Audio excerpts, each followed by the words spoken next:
लाया बोलो। Good morning everyone, स्वागत है आपका एक नए ब्लॉग में। आपके ब्लॉग में बहुत बहुत स्वागत है। दिन है बुधवार का, टाइम है सुबह के बज रहे हैं 8। और आज मैं हो गई थी थोड़ा सा लेट उठने में, क्योंकि पड़ गई हैं बच्चों की छुट्टियां। नमन की छुट्टियां पड़ रखी हैं स्कूल की, तो उतना ज़्यादा हपड़ दपड़ होता नहीं है सुबह काम के लिए ना।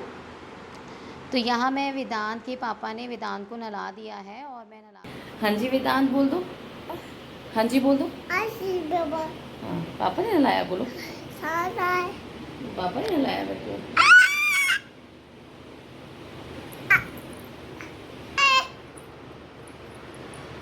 दोनों कपड़े दिखा वेदांत के पापा ने नहला दिया है और मैं बना रही हूँ वेदांत के कपड़े।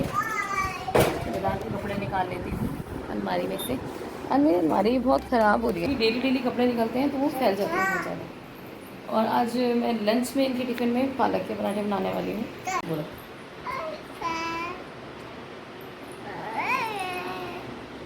वेदांत को कपड़े वगैरह पहनाने के बाद सीधा आ गई थी मैं किचन में। इनके लिए बनाना था मैंने लंच और नाश्ता, हम लोगों के लिए सबके लिए नाश्ता बनाना था। तो पालक लेके आ रखी थी मैं शनिवार की पालक मैंने पेपर में लपेट के रख रखी थी। अभी भी ये इतनी फ़्रेश थी ना, जैसे आप अभी मार्केट से लेके आ रखे हो, इतनी फ़्रेश थी। तो इसीलिए मैं बता रही थी आपको उस दिन कि ना पालक को पेपर में लपेट के रखो, धनिए को रखो, कोई भी ग्रीन वेजीज़ मतलब आप उसको वॉश नहीं करो, उसको एज़ इट इज़ आप पेपर में लपेट के रख दो तो उसकी लाइफ बढ़ जाती है। तो मैं शनिवार को लेके आई थी और आज है बुधवार, तो 4 दिन तो ऐसे ही हो गए। 4 दिन के बाद भी ये पालक इतनी फ़्रेश थी ना। और मैंने आज इसके बनाने थे पराठे, तो मैंने इसको अच्छे से कट कर लिया था बहुत बारीक बारीक, और अच्छे से अब धो लूँगी। और थोड़ा सा पालक अभी मेरा बचा हुआ है जो मैं वेदांत के लिए बाद में यूज़ कर लूँगी, क्योंकि वेदांत को भी पालक देना चाहिए, बच्चा है अभी छोटा ना, तो उसको उसकी डाइट में मैं पालक ऐड करती रहती हूँ किसी भी रूप में। जैसे कभी पराठा दे दिया, कभी पालक की उसके लिए खिचड़ी बना दी, या पालक आप चीला मैं बना रही हूँ सूजी का, तो उसे पालक उबाल के उसी में ही सूजी घोल दी, तो मैं ऐसे ना उसको पालक देती रहती हूँ। तो इससे उसको कैल्शियम भी मिलता रहता है। तो वैसे सब्ज़ी जल्दी से बच्चे खाते नहीं हैं, तो ऐसे मैं मतलब किसी ना किसी चीज़ में मिला के उसको देती रहती हूँ। अभी तो ये हमारे साथ वो पराठा ही खा लेगा, अब तो वो बहुत अच्छे से चबाने लग गया है, पूरे दांत आ गए हैं उसके। तो वो ये जो हम बनाते हैं वो खा लेता है। बट कभी कभार जैसे शाम के टाइम उसको कुछ दे रही हूँ तो उसको मैं ऐड ऑन करके देती रहती हूँ, जैसे पालक वगैरह, कभी चुकंदर हो गया, कभी गाजर हो गया, तो एक आधी सब्ज़ी मैं उसके खाने में ऐड करती रहती हूँ। इस तरीके से मैं उसको सब्ज़ियाँ खिलाती रहती हूँ। और वेदांत को दे रही हूँ तो नमन के लिए भी जैसे शाम के लिए बना रही हूँ तो उसको भी खिला देती हूँ। तो ऐसे मैं दोनों बच्चों को ना सब्ज़ियाँ वगैरह देती रहती हूँ। या मैं बना रही थी पालक के पराठे। मैंने आटा ले लिया था, पालक को मैंने बहुत अच्छे से धो लिया था, उसको आटे में मिक्स मतलब डाल के, और नमक डाल दूँगी ऊपर से, आमचूर पाउडर और नमक, आमचूर पाउडर, थोड़ा सा काला नमक, मिर्ची और धनिया पाउडर, ये सब डालने के बाद एक पैकेट में मैगी मसाला डालूँगी। मुझे इसमें मैगी मसाले का फ्लेवर बहुत अच्छा लगता है, बट कभी कोई खाता है कभी नहीं खाता है। अगर आप बनाएंगे इस टाइप से तो आप डाल सकते हैं, ना तो बिना मैगी मसाले के भी बहुत अच्छे बनेंगे। ये मैंने 2 चम्मच देसी घी डाला है ताकि पराठे बहुत खस्ते बने। अब इसको अच्छे से गूँध लेंगे बिना पानी के, अच्छे से इसको गूँध लेना है ताकि नमक मिर्च अच्छे से आटे में मिक्स हो जाए। और फिर थोड़ा थोड़ा पानी डाल के इसको गूँधेंगे। थोड़ा थोड़ा पानी डालना है, ना तो ये ना बहुत जल्दी गीला हो जाता है आटा ना। बहुत पालक डला है तो नमक डला हुआ है, और तो नमक अपना, नमक में, पालक में नमक डालोगे तो वो पानी छोड़ता है, तो इसलिए आटा गीला हो जाता है। तो आपने जब भी पराठे बनाने ना, जैसे मैंने अभी पराठे बनाने हैं तो मैंने अभी गूँधा और मैं फटाफट से इसके पराठे बना दूँगी। ये लोई बचाऊँगी नहीं, आटा बचाऊँगी नहीं, आटा बचाऊँगी तो गीला गीला हो जाएगा। अब यहाँ चढ़ा लेती हूँ चाय। एक साइड पराठे बनाने वाली हूँ तो चाय चढ़ा लेती हूँ ताकि पराठे बनते रहें और हस्बैंड जी को फटाफट से नाश्ता करवा दूँ, वो चले जाएं अपने काम पे। तो यहाँ मैंने चाय रख दी थी, चाय पानी रख दिया था, पानी में डाल दिया था अदरक, थोड़ी सी डाल दूँगी चाय पत्ती और चीनी, बस इसको चढ़ा देंगे अब गैस पे।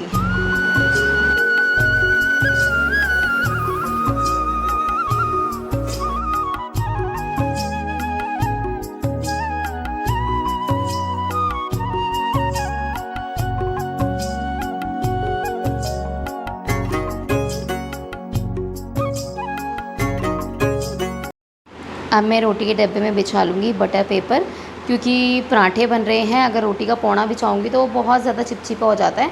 तो मैं जब भी पराठे बनाती हूँ या मैंने बना के रखने होते हैं तो मैं उसमें बटर पेपर बिछाती हूँ, ताकि तेल जो है वो उसमें ही सोखे और जो हमारा रोटी का पोना है वो गंदा भी ना हो। तो इसलिए मैंने उसमें बटर पेपर बिछा दिया है और मैं फ़ॉइल पेपर का यूज़ नहीं करती हूँ। मैं हस्बैंड जी को रोटी देने के लिए, जो लंच देने के लिए ही भी ये वाला ही पेपर यूज़ करती हूँ।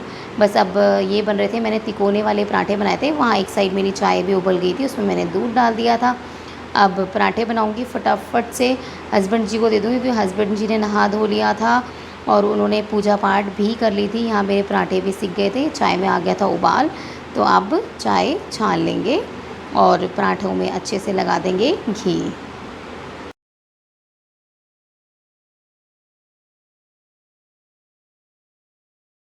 यहाँ हस्बैंड जी भी आ गए थे अपना नाश्ता लेने के लिए।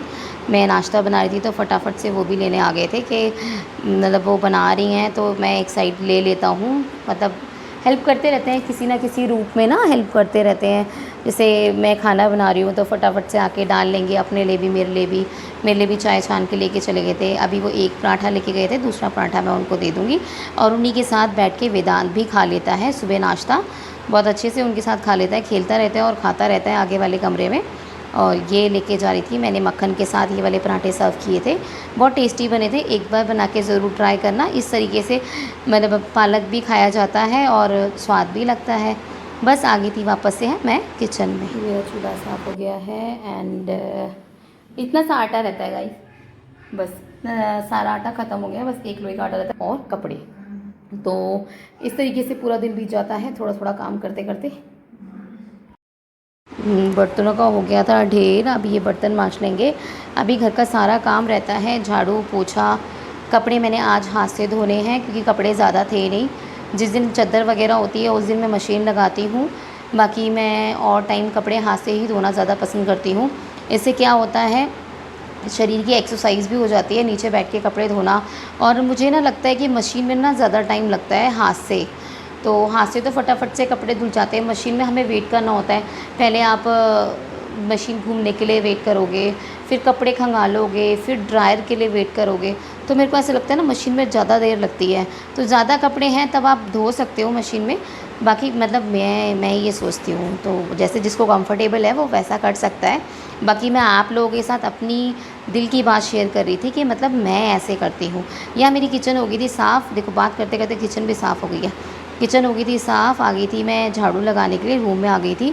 चादर वगैरह सारी मैसअप हो रखी थी क्योंकि हस्बैंड जी आते हैं रात को, हम लोग यही गद्दे आगे वाले रूम में लगाते हैं सोने के लिए। हम आगे वाले रूम में ही सोते हैं सारे, क्योंकि इस रूम में नमन आता नहीं है। मतलब नमन का बिस्तरा लगाना बहुत अनकंफर्टेबल हो जाता है, तो हम आगे वाले रूम में ही सो जाते हैं सारे। नीचे बिस्तरा लगा के अच्छे से वहाँ बिस्तरा लग जाता है तो हम वहीं सो जाते हैं। ये फिर गद्दे यहाँ आते हैं तो सारे मतलब इधर उधर हो रखे होते हैं गद्दे, तो बस अच्छे से उन गद्दों को ठीक करके चादर वगैरह बिछा लूँगी और डस्टिंग कर लूँगी। यहाँ पे थोड़ी सी धूल हो जाती है बेड वगैरह पे ना, तो रोज़ के रोज़ डस्टिंग कर दो तो साफ़ रहता है।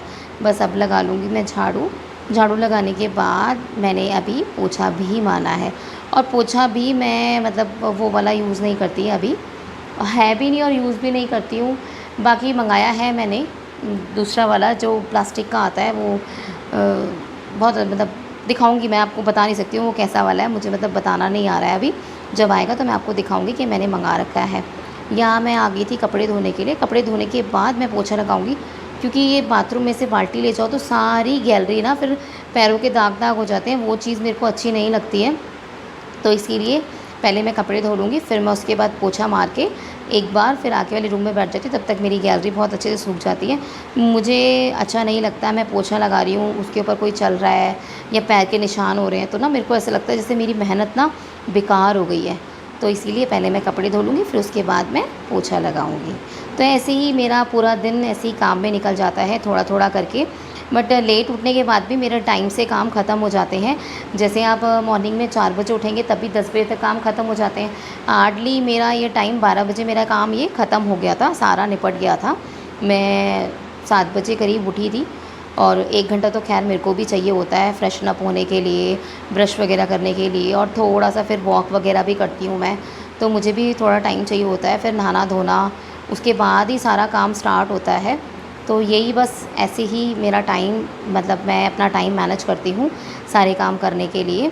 तो मैं आपके साथ शेयर कर रही थी। आपको इस ब्लॉग में कुछ भी अच्छा लगा हो तो लाइक करना, सब्सक्राइब करना मेरे चैनल को, और ऐसे ही व्लॉग्स मैं आपके लिए लेके आती रहूँगी। और मुझे कमेंट में लिख के ज़रूर बताना कि आपको ये व्लॉग कैसा लगा।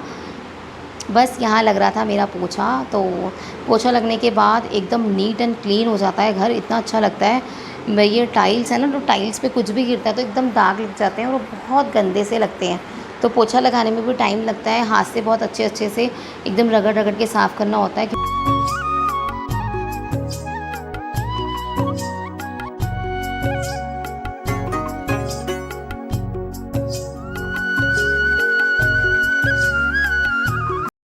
यहाँ हो गया था आगे वाले, मतलब जो मेरा पीछे वाला रूम है उसमें पोछा क्लियर हो गया था। अब आगे वाले रूम में लगा लूँगी। और नमन को मैंने दे दिए थे कपड़े सुखाने के लिए, वो अभी छुट्टियाँ हैं उसकी, तो अभी वो कपड़े सुखा देगा, फिर उसके बाद बैठेगा पढ़ने के लिए। अब उसको थोड़ी देर पढ़ाऊँगी। इसी बीच में आ गया था मेरी बुआ जी का कॉल गाँव से, तो गाँव से बात कर रहे थे। गाँव में हो रही है बहुत ठंड, जो भी पहाड़ी है उनको तो बहुत अच्छे से पता होगा। ये यहाँ इतनी गर्मी हो रही है, हमारे गाँव में इतना ठंडा हो रहा है ना, मैं बता नहीं सकती। अभी देखो हमारा प्रोग्राम बन रहा है गांव जाने का, देखते हैं हम जाते हैं या नहीं जाते हैं। यहाँ दीदी ने गांव की बात चली है तो यहाँ दीदी ने बना रखा था डुबुक, जो मैंने अभी पीछे आप वो भी बोलते हैं उसे, भटका डुबुक बोलते हैं हमारे यहाँ पे, और चीज़ भी बोलते हैं इसको ना, कुछ और भी बोलते हैं। वो बना रखा था दीदी ने राइस, और अभी मुझे याद नहीं आ रहा, बाकी मैं याद आएगा तो बाद में बताऊंगी। तो यहाँ पे ये बहुत टेस्टी बना रखा था इन्होंने, और वेदांत भी हमारे साथ बैठ के खा रहा था। अब थोड़ा थोड़ा खाना स्टार्ट कर दिया है, बाकी मैं इसको अपने हाथ से ही खिलाना पसंद ज़्यादा करती हूँ। ये बहुत ज़्यादा फैला देता है सारे, जैसे चावल दो तो सारे चावल फेंक देगा, तो ना पैरों में आते हैं, फिर मेरे को अच्छा नहीं लगता है। इसलिए मैं अपने हाथ से खिलाना ज़्यादा पसंद करती हूँ वेदांत को। यहाँ मैंने अपनी प्लेट सर्व कर दी थी, खाना पीना खा के मैं आ गई थी वेदांत को सुलाने के लिए। 3:30 इधर लाओ, सुनो इधर से आओ ना। हो गया 3:30, तो आगे वेदांत को सोने का टाइम हो गया। थोड़ी देर इसको सुलाऊंगी, फिर बाकी काम करूंगी गाइस। तो अभी दिन के टाइम फिर मैं थोड़ी सी एडिटिंग वगैरह भी करती हूँ, और वेदांत को हदीस वगैरह बना के इसको सुला देती हूँ। आज के ब्लॉग को ये